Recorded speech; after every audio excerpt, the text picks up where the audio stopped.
Good morning. It's so wonderful to have you here. Happy Monday. I hope you all had a wonderful week, and that you are feeling ready to dive in with Mother. I'm not sure where we're diving, but oh, it's so nice to see everybody. Hi, Penny and Sunflower and Judy and Paige, Anne Marie, Ravenheart, Julietta. Welcome, welcome, welcome. I'm so glad you're here. I am excited to get started. And I just wanted to let everybody know again that there are still some spots open for the Sedona journey with myself and Mother and Carissa Schumacher and Yeshua. It's going to be an amazing trip. I can't wait. Oh my gosh. December 14th through 17th. And there's also still some scholarships available, partial scholarships available. So if you are interested, just email us at beloved publication. Excuse me. That would be my website. You have to email it support@belovedpublications.com. How about that? That's a little better. Hi, Arlia. Nice to see you, my dear. All right. So let's dive in, see what she has for us today.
Hello, beloved ones. It is wonderful to be here with you today.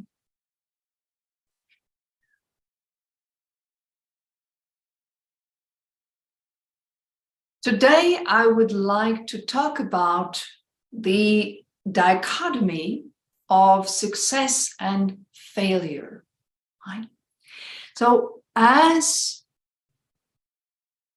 someone who is on a spiritual path like yourselves,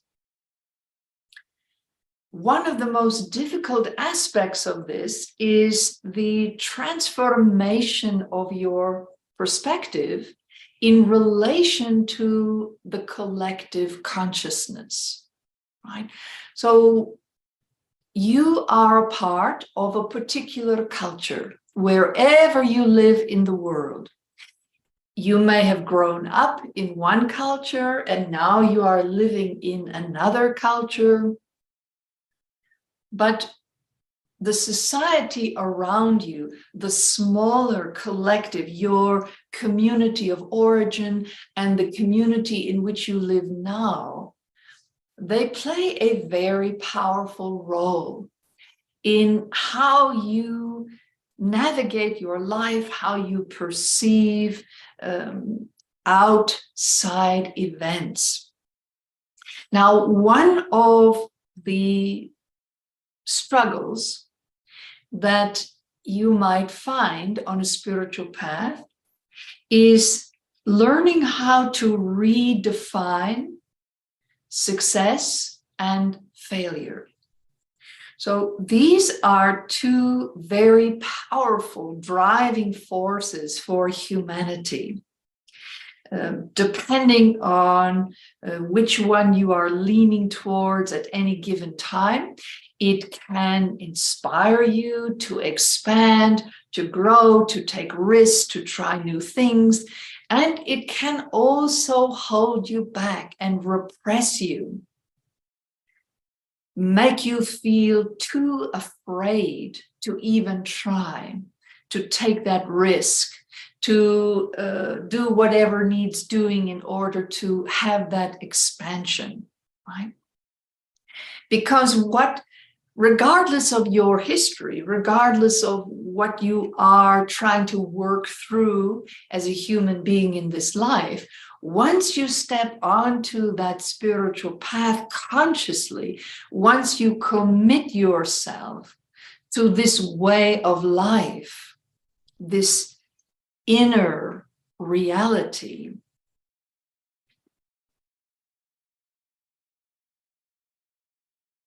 in a sense, you are saying goodbye to the collective's definition of success and failure. You are entering into a new paradigm. So getting caught up with the new paradigm in your thoughts, your emotions, even your physical body, the cells of your physical body that carry the memories of everything that has come before within your life. So when you enter a new paradigm, it's a big shift. Because what can happen is the messaging from outside, the old messaging that might still be in your mind, your thoughts, doesn't seem to match with the new paradigm that you are feeling, that you are experiencing on a deeper level. And the way you define success and failure changes dramatically on a spiritual path. You become less interested in the conventional ways that these things are defined. And yet oftentimes you may still be burdened with those old definitions, with those old meanings. And it can get all tangled up in your mind and in your heart and in your body. Because what you may be feeling in your expanded self might not be harmonizing with old thought patterns, old habits, old ways of doing things, old beliefs, mindsets, and paradigms.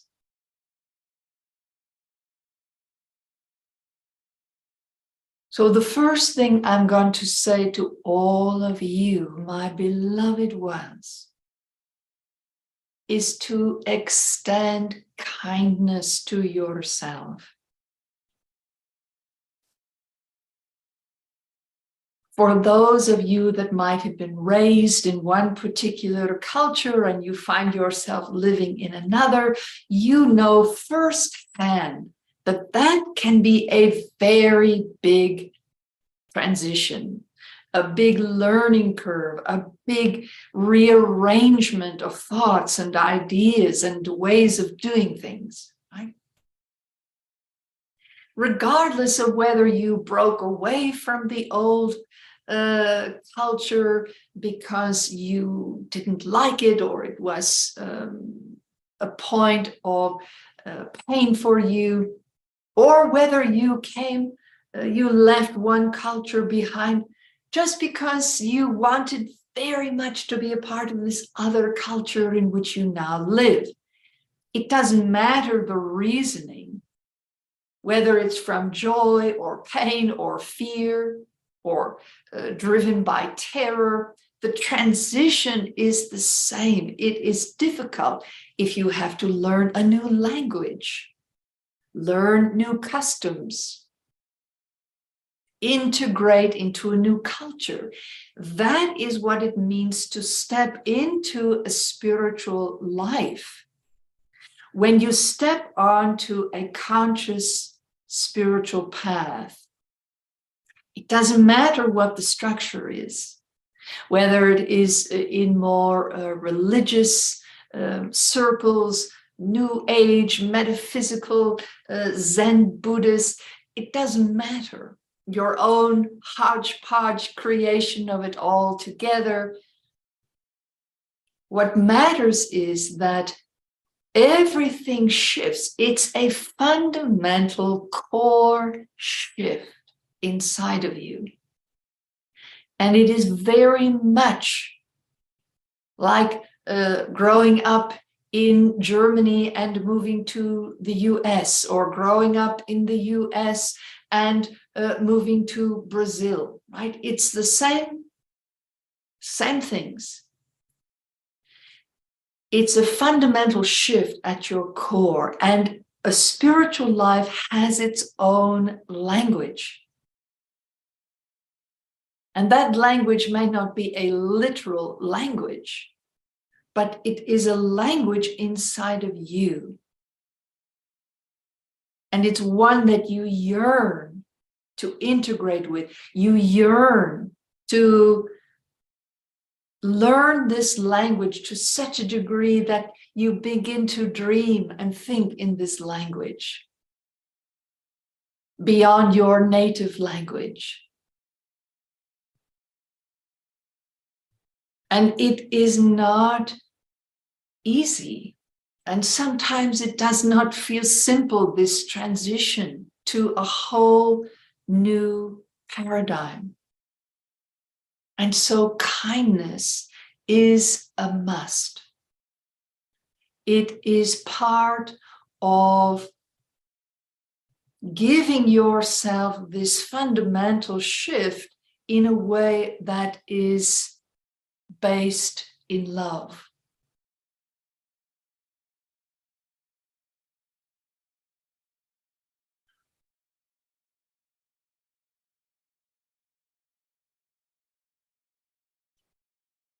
And the next thing that is needed, that is a must, is patience.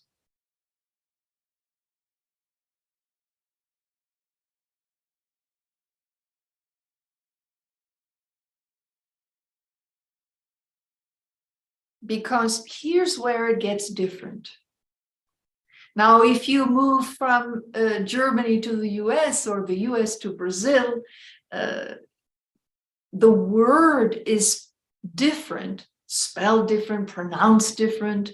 Maybe it is written with characters instead of letters. But the fundamental meaning can be the same. But on the spiritual path, that is reversed. So the word is the same, success, or whatever it is in your language, but the meaning can be very, very different.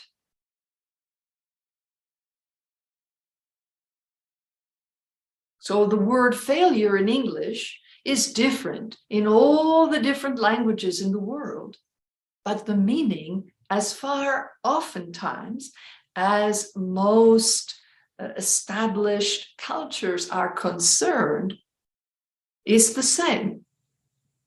But on a spiritual path, the word failure, in whatever language you are speaking in your part of the world, is different.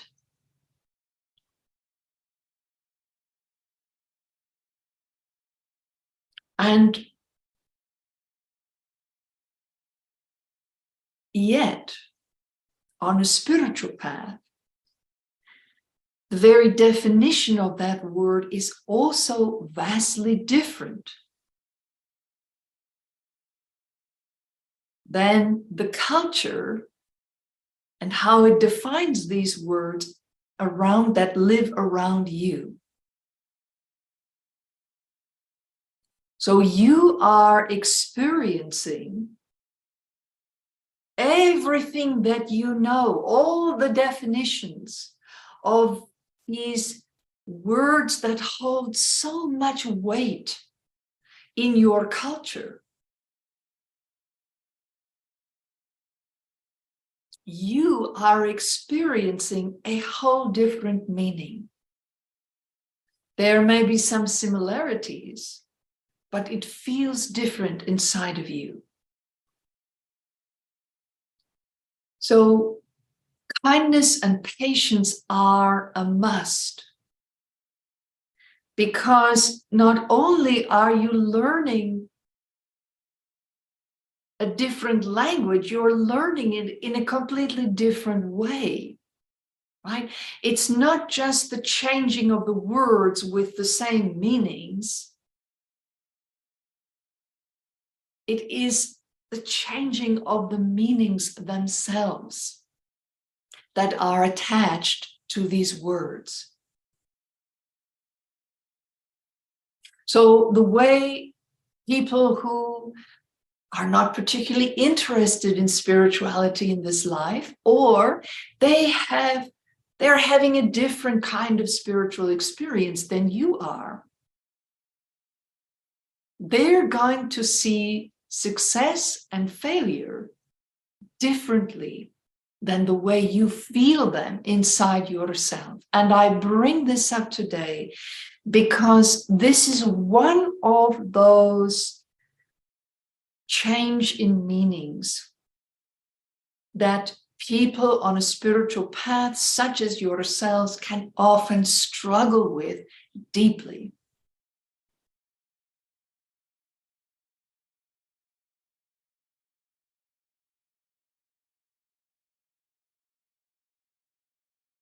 So the third thing that is a must when you are consciously on a spiritual path, particularly in relation to success and failure, is trust. Yes, trust in spirit, but more importantly, trust in yourself. And that does not mean that every thought that comes into your head is something that you trust and you run with it, or just because something happens,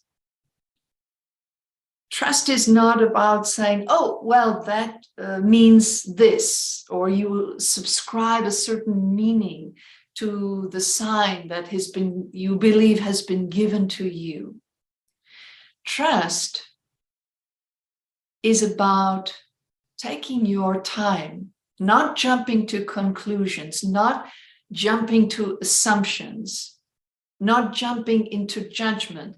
That is a reaction and has very little to do with trust and a lot to do with fear. Trust is inherently present in that spiritual path that you have chosen to step into, to integrate with. And that trust will always tell you to take your time. That there is no rush. Unless you find yourself in an emergency situation, then that is different. That's when your ability to react in the moment is essential and a wonderful gift as a human being, right? But that's not what I'm talking about. There are very few situations in life, unless, of course, you work in an emergency room, or you are a firefighter or a police person that must react instantly on a daily basis. But for most people, that is generally, and even for those people, that is not all the time 24/7, right?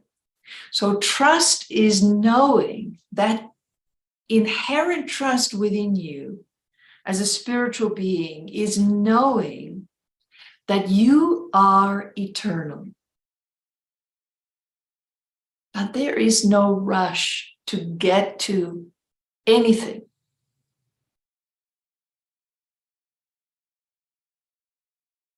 And before you make your decisions and your choices, you gather your information, you look at what has come to you.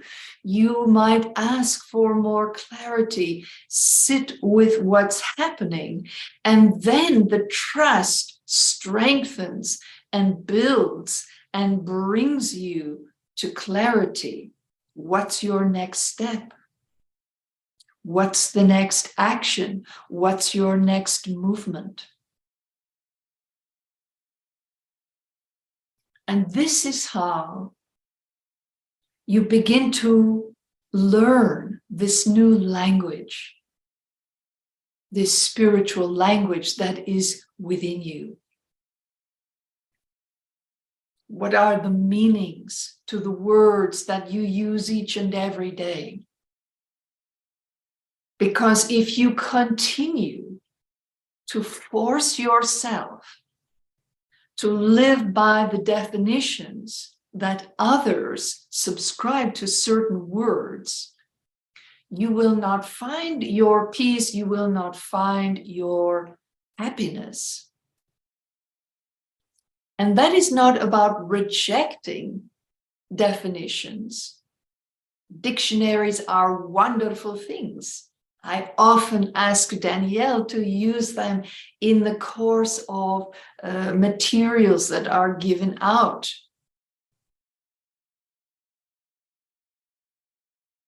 But I'm not talking so much about the literal definition, because often that is forgotten in society. And there are nuances and expectations that are placed on words that don't fit for you anymore. So before you assume that a certain type of thing is a success or a failure, I would ask you to go inside. Before you continue striving for a certain definition of success and trying to outrun a certain definition of failure, I ask you to stop and go within and to feel the definition as it lives inside of you. And it's risky, beloved ones. Here's what you risk. You risk doing things differently.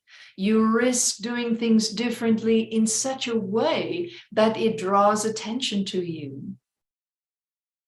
And people might resonate with it and want to know what you're doing, why, how you're doing it, where's that coming from? Or they may reject what you are doing utterly.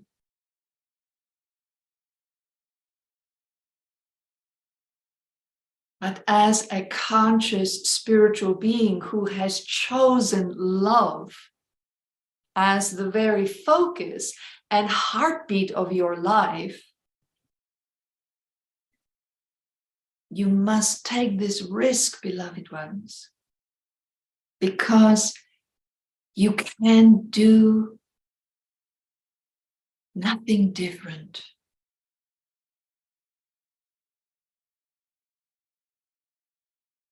So trust that you are on this path because you have called to this path. You are called to this path.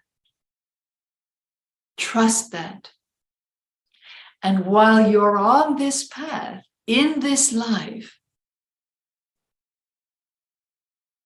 you don't just have to learn new words for this language, but new meanings for those words.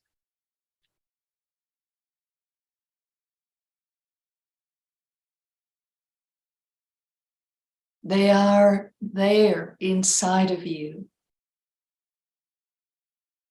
These new words that form these new definitions. When you string them all together, they make sense. They even make sense to your mind once the clarity and the next steps are given to you. The feeling may not make sense in your mind, but once you allow the feeling to manifest, to reveal your next steps, there is always logic and practicality. It may not appear that way to others, but it simply starts to make sense within you. Even if fear comes up and says, don't do it that way. That's new and different and scary, and we don't know what's on the other side. Then again, stop, pause, go within. Give yourself that kindness, that patience to come back into alignment. And then you take your next action. That is success. There is no failure on a spiritual path. There simply isn't. There's no real right or wrong way to do this. There is only the way that feels good for you, that feels in alignment with you, that feels expansive for you.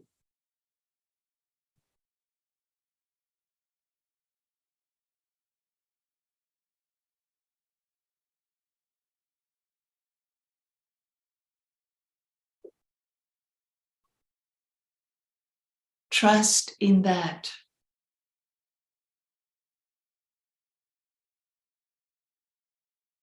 That you can't mess this up.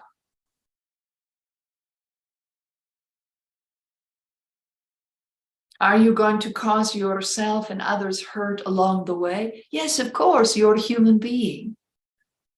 It's part of life. But with love being the heartbeat of your focus, your intention, your consciousness, you can do your best to repair that hurt, to bring healing.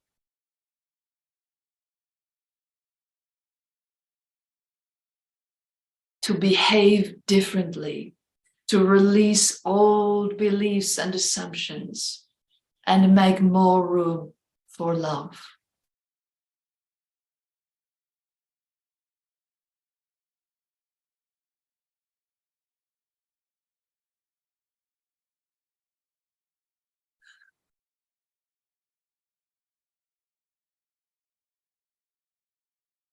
Let love be your success and your failure. Let love teach you the new definitions to all the words in your language.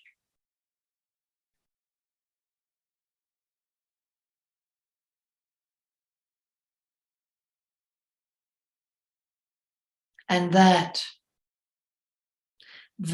will be your peace, your happiness, your fulfillment.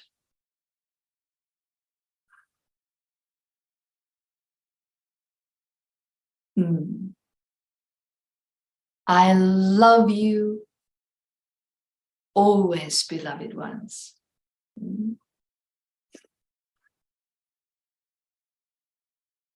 Namaste.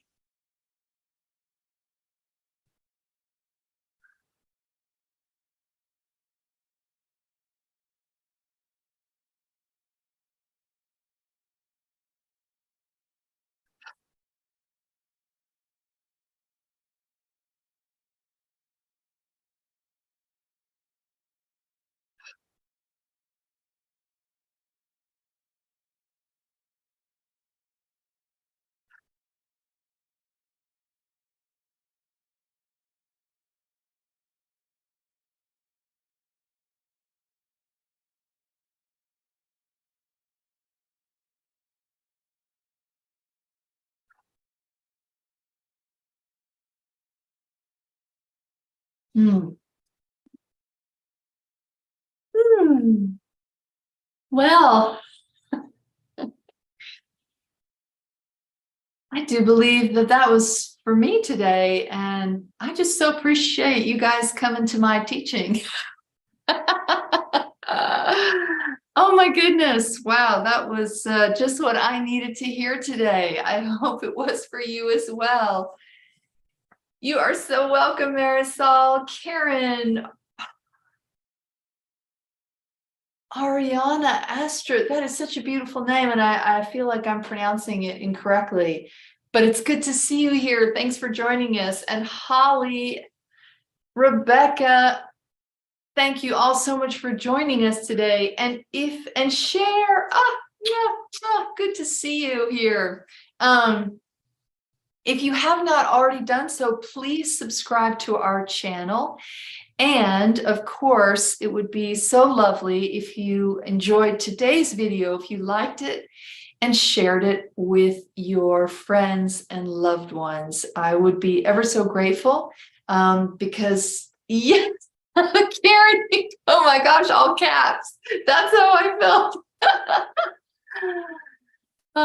It's like okay. Ariana. Okay, Ariana, a little bit like Ariana. Oh, thank you for that. All right, I'll try to remember that. Well, my dear ones, thank you so much, and I hope that you have a wonderful week. And I will be here. I'll be back here next week, and I hope to see you here.